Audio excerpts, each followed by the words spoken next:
Is Lance Fleming. I'm the Chief Communications Officer for the Abilene Independent School District. Excuse me. This afternoon we are going to have a Chief Stan Standards from the Abilene Police Department and AIC Superintendent Dr. David Young speak to you about an incident earlier this morning at Abilene High School. After each make a statement, we'll take questions. There will be no follow-up interviews after they get done taking your questions. So we'll do that for just a little bit and then we'll be dismissed. Chief Sanders.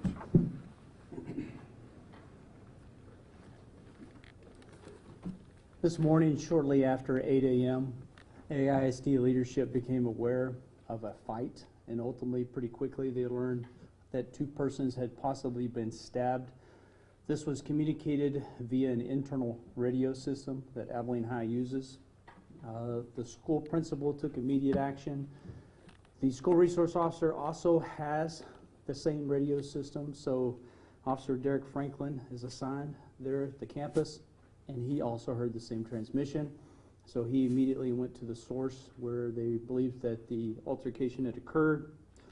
Simultaneous to him doing that, the principal was trying to ascertain exactly what had occurred, and so the principal was actually going to make the first 911 call. The principal calls and requested ambulances because he received preliminary information that several students had been stabbed. At this point, we don't know anything about the suspect. They were just trying to get the resources en route. Law enforcement responds, fire department responds, EMS responds, and everybody gets there. I want to quickly highlight the response by Abilene High, specifically the nurses. The nurses also responded to the scene and provided the initial emergency medical care, which is exactly what we've been training for. Both students that were stabbed are ages 15. The suspect, who is now the arrested party, is age 16. So basically, we communicated this morning, and we always preface these news conferences by saying this is preliminary information. One aspect of the information that we got wrong this morning was that the suspect was not supposed to be on campus because he had been placed on out-of-school suspension. That's incorrect.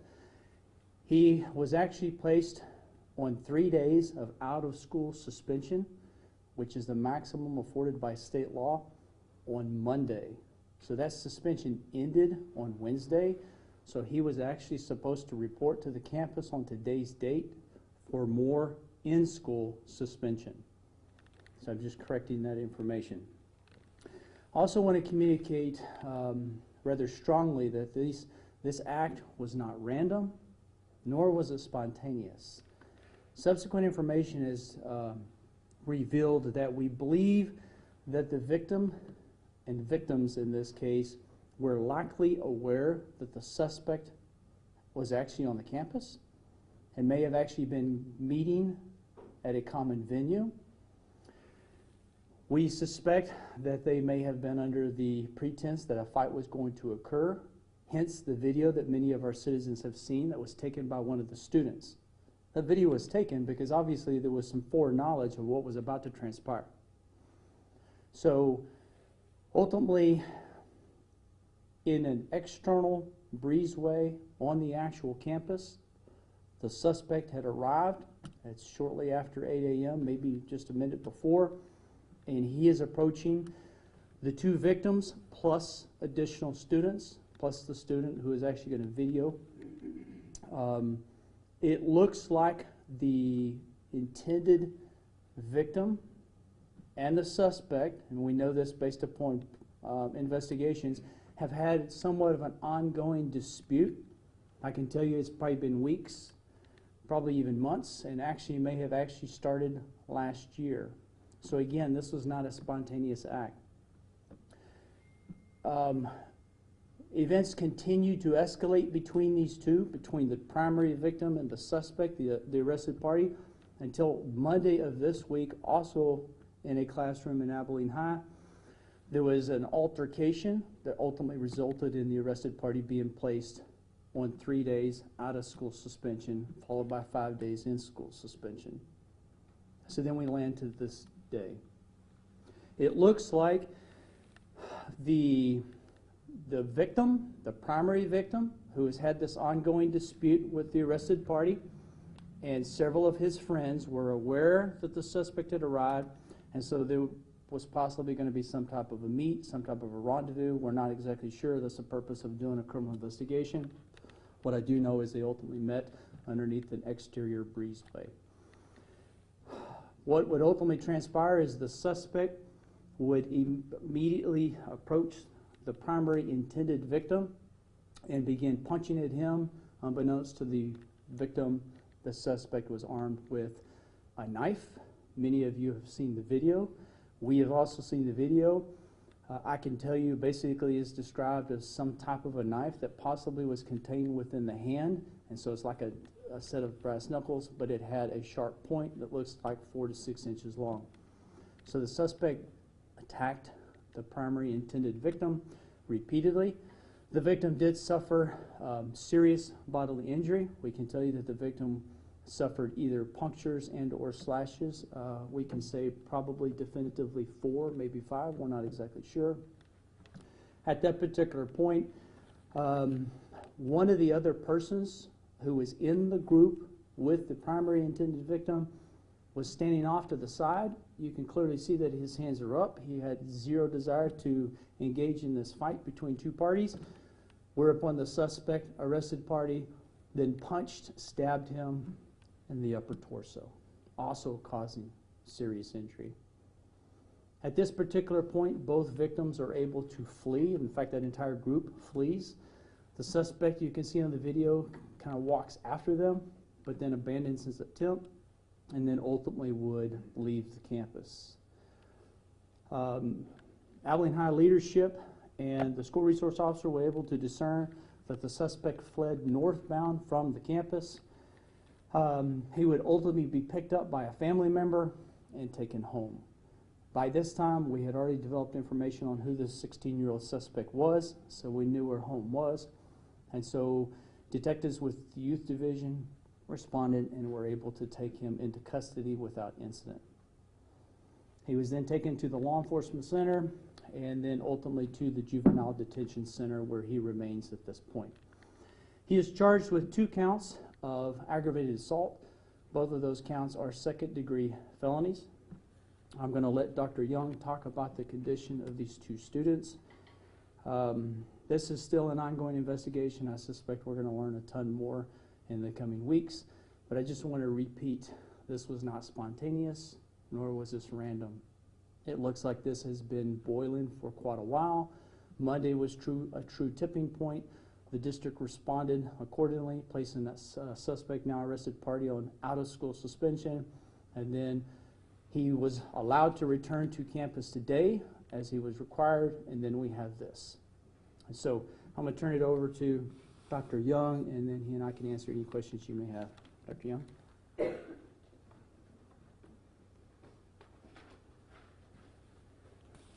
Thank you, Chief Standridge. Good afternoon, everybody. We thank you for being here today. Unfortunately, we are here today to talk about an incident at Abilene High this morning that left 2 of our students hospitalized.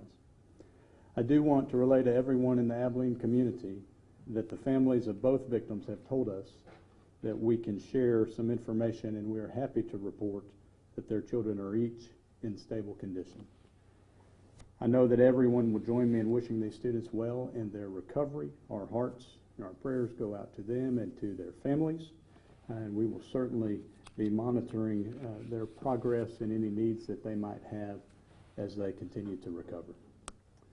This situation serves as a reminder to all of us that our children are our most precious commodity, and that we should do everything we can every day to make sure that they're safe. As I've said to each of you, my number 1 priority is the safety of our students each and every day. That's also the number 1 priority of every AISD employee, is to do the very, very best we can each day to ensure the safety of our students and the staff in the Abilene Independent School District. We're fully cooperating with the Abilene Police Department in this matter and the investigation. We will continue to do so until it's complete.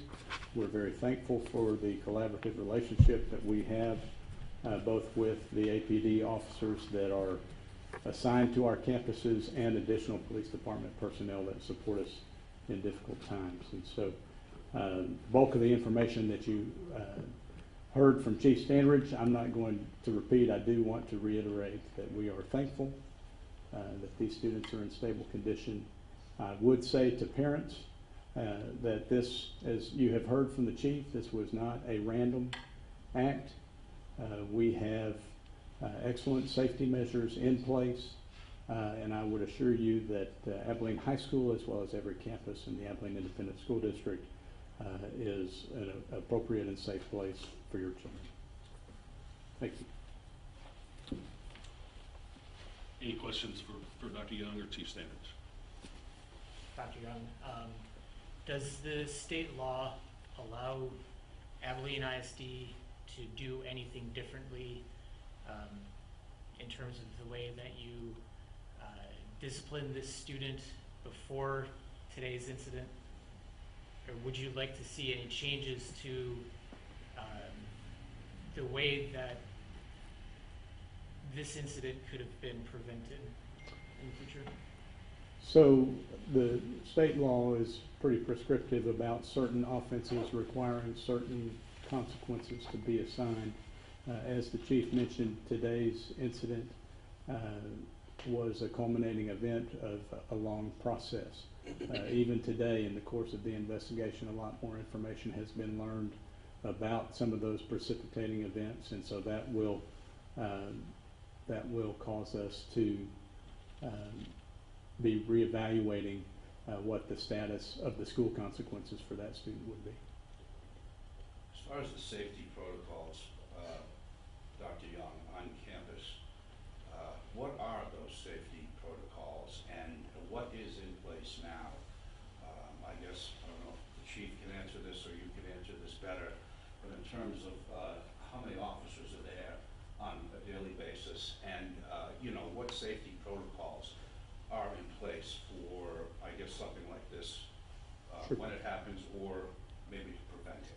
Sure. Let me just talk to, and then the chief can certainly supplement anything I would say if he'd like. Thank you, John, for asking that question, because there are a lot of those provisions in place.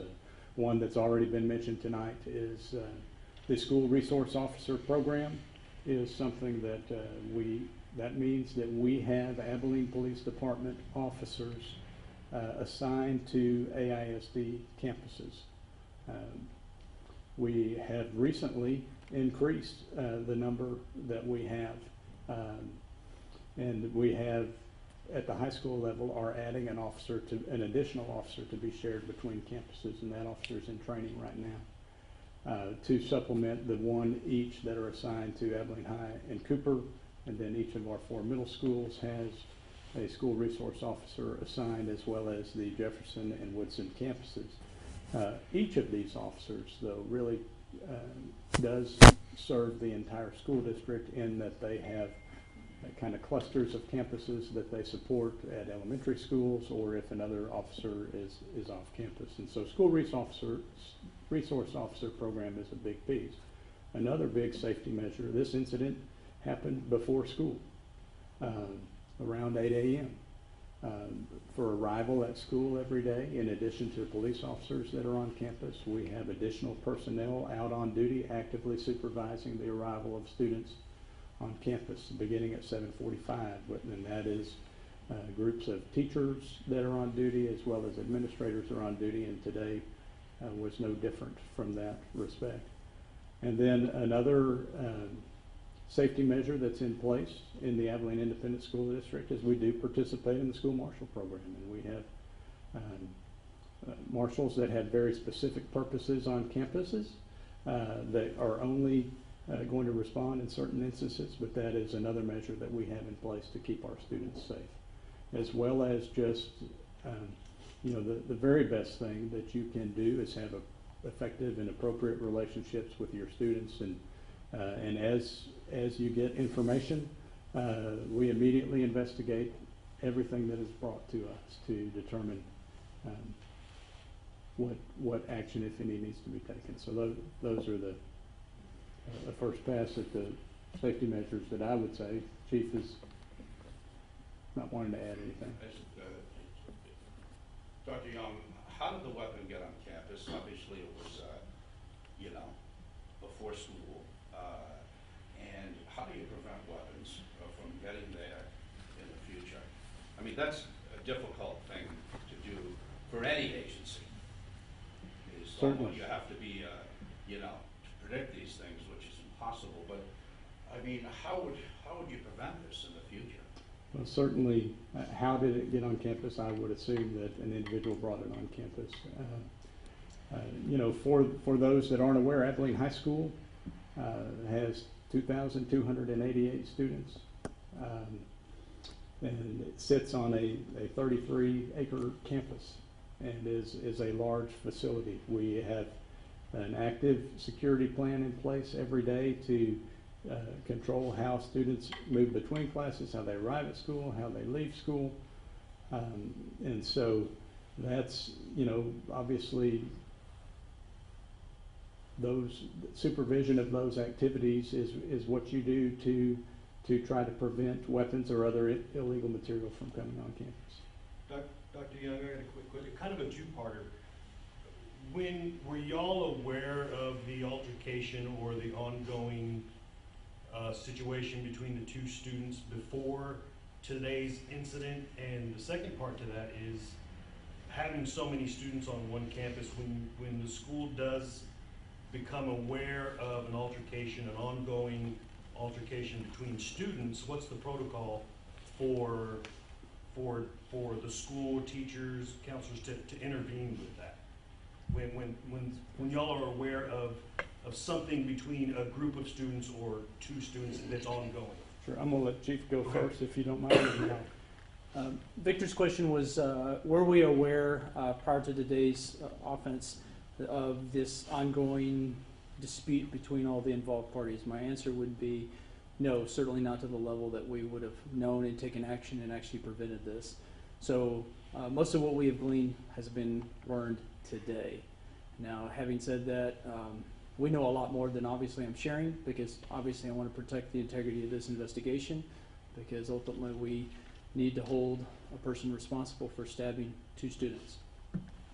Chief, you also. Hang on may just a I- sec, he has a Okay. second Let question. me just kind of talk holistically about the second part of your question, Victor, and that's that, you know, one of the great things about the school resource officer, it's also a great thing about our teachers and other adults on any campus, is that they're a part of that culture on that campus. They have a relationship with the students on that campus. And so the sharing of information is a very important thing. And so all of our administrative personnel are very adept at getting information and beginning an investigation and knowing when to pull in additional resources for that investigation. Certainly, and I can't comment about specific discipline matters, but certainly there are points in any investigation where you may need to bring other people like law enforcement or whatnot into the investigation. And this is ongoing, and we certainly have learned a lot today that maybe wasn't known. The chief has already said that.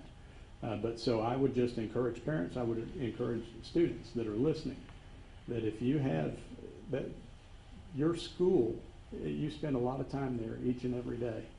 And it is important that school be a safe place for everyone that comes to school. And so if you have information, even if you think it is trivial, even if you think it is, oh, I heard that, but I really don't think it's going to happen, we take every bit of that seriously and we investigate it. And so I would encourage anyone to share that with us. And we're going to run down every rabbit hole to keep kids safe.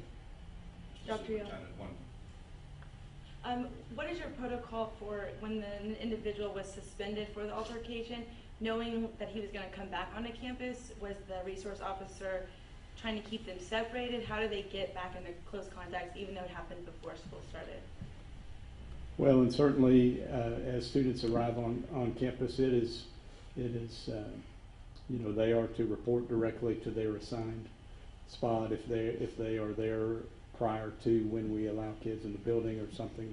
That changes that procedure a little bit. And so but they, you know, administrative personnel and others do their very best to keep track of who is supposed to be where. And so that is the way that we handle it. John? But, real quick, we talked to parents today, and just real quickly, what can you say to them? For the ones that we talked to that said that they're concerned about school safety for their children. Okay. Again, I mean, we've said a lot about it, but I'm glad that you want to add a little to that. And that's, I think the key thing to realize here is that this was not a random thing.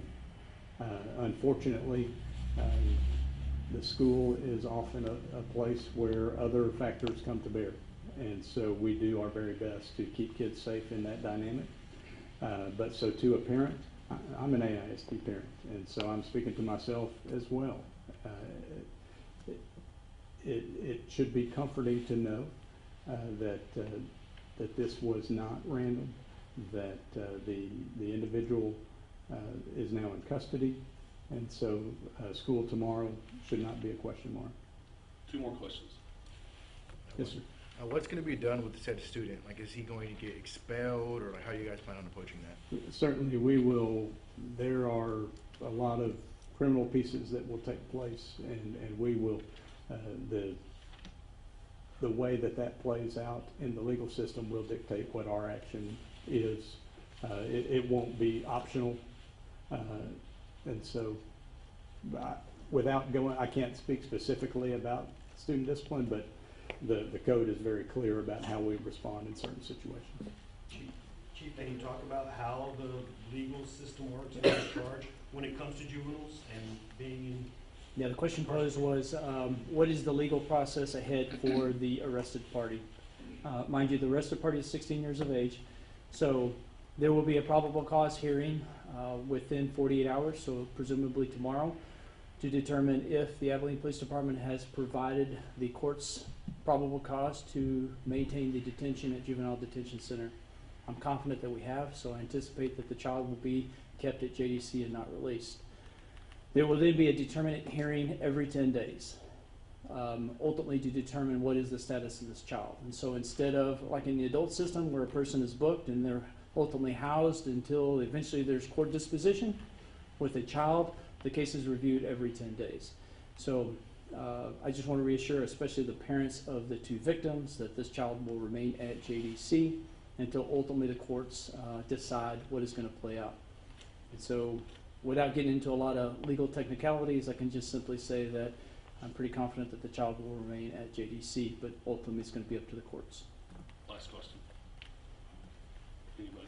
Chief, I have just 2 follow-ups here, real quick. Okay, you talked about the suspect has a history. He was arrested last year. Was it? Can you talk about that briefly again for what he was arrested for? Did the incident happen in school, and was it with one of the victims? John posed the question about the suspect's previous criminal history. I want to correct the question. I never said that the juvenile suspect was arrested last year. I don't think I ever said that. Nor am I going to comment on any previous criminal history related to a juvenile.